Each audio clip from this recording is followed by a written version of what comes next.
Welcome to the Weather Guru podcast for this September 15th, 2022.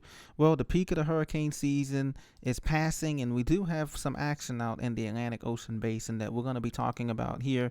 I want to encourage you to subscribe to the Weather Guru's channel. We talk about tropical weather as well as general weather across the lower 48 contiguous United States of America. I thank you for your support. Right now, we're going to be digging into Tropical Storm Fiona. As you remember, a couple of days ago, this was just a depression out in the Atlantic, about a couple hundred miles east of the Lesser Antilles. It was about 500 miles east of the Lesser Antilles. We're still moving to the west, and we're going to talk about the factors it has going for it, the pros and the cons of it, and where it's heading to next here. So first, to give you the update here, there is Fiona. Current winds at 45 knots or 50 miles an hour. Minimum central pressure is down to 1,002 millibars. It is strengthening and it is moving west at 12 knots or 14 miles an hour. So as of the 2 p.m. update, the intermediate advisory from the National Hurricane Center, it is currently moving pretty fast. Of west at 14 miles is a pretty moderately clipped system here. And it will continue. The Air Force Reserve Hurricane Hunters are en route to investigate Fiona. They will provide the next update at 5 p.m. Eastern Daylight Time for us for our enjoyment.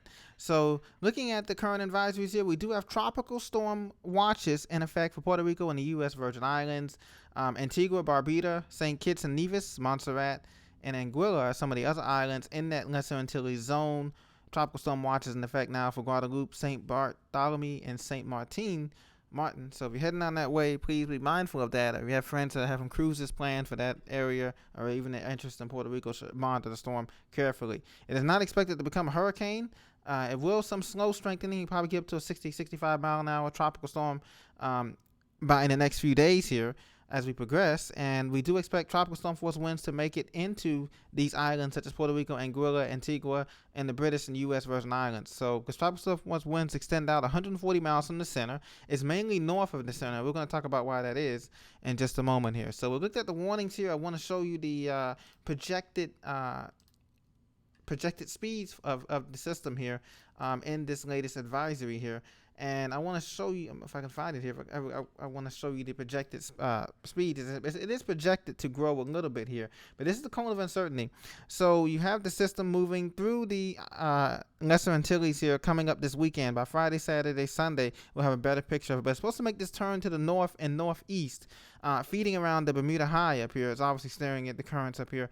That is to be determined, okay? Because if it's a weaker system, it will continue on this westward path here, and the turn may become to the north, may become later. So Bahamas will be coming into play.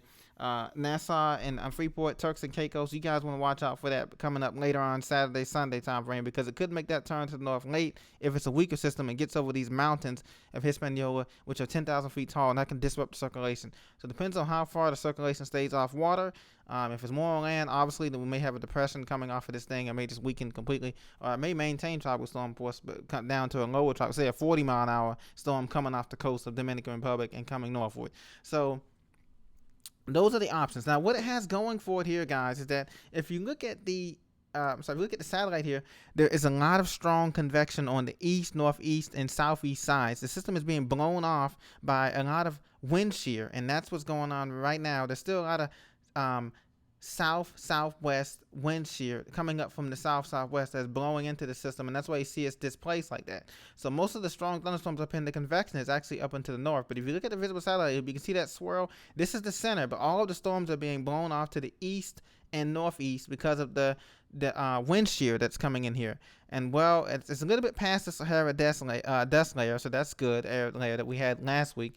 And it's very well organized in the sense that there's a lot of convection going on, strong convection. Those colder cloud tops you can see bubbling up here. Like I said, the negatives it has with it is that wind shear is affecting it, and it's moving at a pretty good clip. And so right now, it's not a lot of time for the thunderstorms to wrap around the center. But the wind shear is forecast to relax, but by that time, the system will be over Hispaniola, and it'll be over the 10,000 foot tall mountains that I spoke about earlier. And so this is going to be very interesting to see here. In any event, it's not a threat to the United States at this time because it is expected to make a turn to the north and northeast away from land. So away from anybody in the United States. Now, this could change. It could very well change if the high pressure weakens, if the trough weakens, and the dip in the jet stream weakens. But right now, the way that the jet stream is set up, there's a trough and a dip in the jet stream that's going to lift this system out in a way to sea. So Fiona, we'll be experiencing that coming up shortly. So that's what we think right now.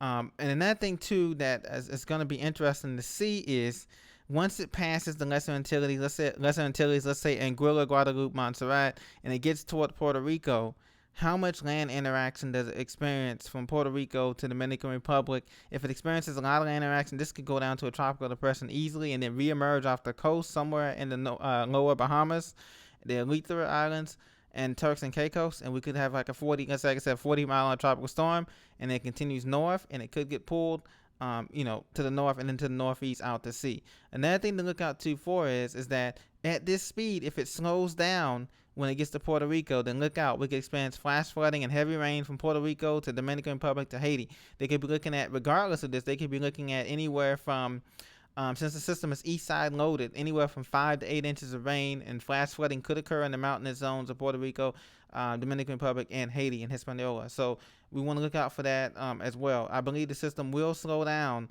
either just when it gets past Puerto Rico, when it gets into the mountains of Dominican Republic and Haiti before turning north. So if it slows down and continues to head westward, then we will have much more of a chance to see this storm be out into the Gulf Stream. The other thing that has going for it here, guys, is that out here is very warm waters out in the Atlantic. Waters are ranging from 85 degrees Fahrenheit. All you need is a minimum of 79, 80 degrees for a tropical system to strengthen and develop. So that's what it has going for it. It has warm water going for it, a lot of great lift and instability, great outflow. But like I said, the wind shear is shearing it off the tops right now, and heavy wind shear, and also the time it has, the land interaction, the mountainous interaction it's going to have with Hispaniola and coming up with these islands. Now, that's going to be something that does not have going for it. Regardless, even if it does, let's say it does intensify here when it emerges off the coast of Dominican Republic and Hispaniola.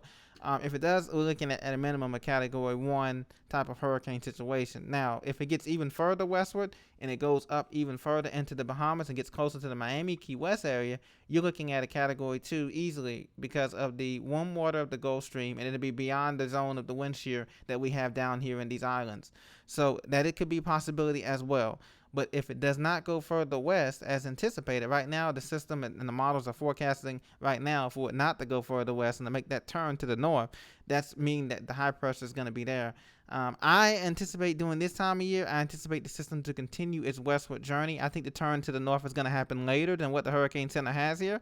They have it as Tuesday. I don't see it turning to the north till Thursday of next week. Thursday morning. So that means it's going to continue westward through eastern Cuba here, and everybody in the Bahamas and Cuba should pay attention to this because I believe it's going to continue westward, and that turn to the north is not going to happen till later. And it probably will miss out on Miami and Key West, but that's to be determined. That's too far out of the forecast zone for me to make that call. But just be on alert this time of year because the peak of the hurricane season is from September 10th through October 10th. And that's the zone where we get most of these storms come through. If we get another named storm, the next named storm will be Gaston. So we'll be looking out for that as well. Looking at the lower contiguous 48 United States, everything is clear. Not much watches and warnings. Just some showers above International Falls, Minnesota, and some showers off the coast of Florida, extending from Tampa, Daytona Beach, down through Naples and Fort Pierce. The rest of the country looks great, warm weather and everything. And so this has been the Weather Guru Report. Thank you for listening. I look forward to seeing you in the next episode.